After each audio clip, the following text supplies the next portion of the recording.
14 अक्टूबर 1956 को बाबा साहब ने अपने 5 लाख अनुयायियों के साथ नागपुर के पवित्र दीक्षा भूमि पर बुद्ध धर्म की दीक्षा ली थी और आज उसी 66वीं वर्षगांठ पर आज हम इस पर बातचीत करने के लिए हमारे साथ मौजूद है डॉक्टर सुधीर फुलझले जी, जो सचिव है डॉक्टर बाबा साहब अम्बेडकर स्मारक समिति के।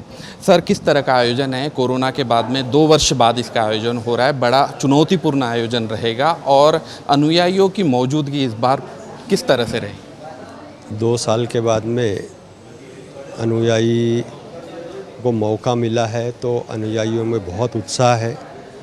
हमारी अपेक्षा है कि 30 लाख से ज़्यादा अनुयायी ये 3 दिनों में 3, 4, 5 या 4, 5, 6 में आएंगे और उनको सारी सुविधा मिलने को ना, इसलिए पानी की, बिजली की और जो संस्थाएं भोजन दान करती है उनको भी अलग अलग जगह पे फूड पार्क बना के मनपा के तरफ से उनकी सोई की हुई है। बाकी जो 300 के ऊपर बौद्ध विहार है, जो हर साल बाहर से आने वाले लोगों की रहने की, खाने की व्यवस्था करते हैं, वो भी करने ही वाले हैं।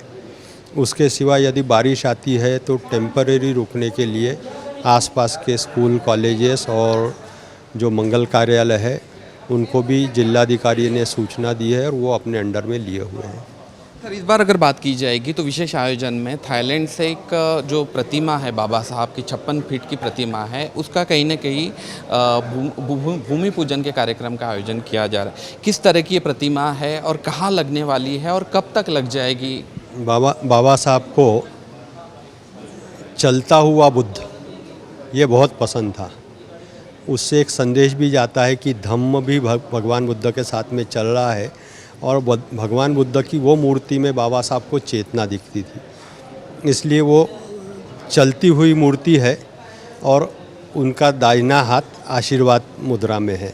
हालांकि जिस मूर्ति के ऊपर से ये बनाने वाले हैं वो थाईलैंड की सबसे बड़ी मूर्ति है।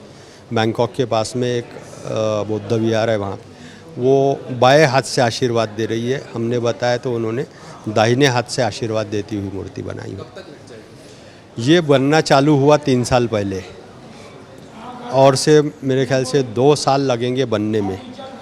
और यहाँ पे इंडिया में वो 10 पार्ट्स में आएंगी, उनके कारीगर आएंगे वेल्डिंग करने के लिए। उस प्रक्रिया में भी मेरे ख्याल से 6 महीने लगेंगे, तो हम एक्सपेक्ट कर सकते हैं और 2.5 साल। धम्म दान की अगर बात की जाएगी तो हर साल सालाना कितना दान आता है दीक्षा भूमि को और किस तरह से इस बार उसका नियोजन किया जाए? हर साल 50 से 55 लाख तक के दान आता है और उसी में और कुछ सरकारी मदद लेके, कुछ संगठनों के सामने में हाथ पसार के हम जो पास में 1 करोड़ के करीब हमारा खर्चा होता है वो निकालते हैं। अनुयायियों से कुछ आह्वान करेंगे सर?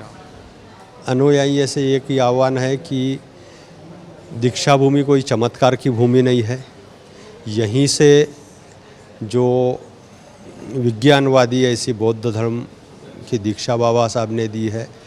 आप भी इस धर्म को अपनाइए, जो पंचशील है उसका पालन कीजिए और अपने दोस्तों को, अपने सगे संबंधियों को बौद्ध धर्म के बारे में बताइए कि जो भी इस बौद्ध धर्म के मार्ग पर आक्रमण करेंगे। तो ये थे डॉक्टर सुधीर फुलझले जो हमसे रूबरू हो रहे थे। उन्होंने बताया कि इस साल 30 लाख के करीब बुद्ध अनुयायी, बाबा साहब को मानने वाले लोग यहाँ पर आएंगे और जय भीम की गूंज करेंगे।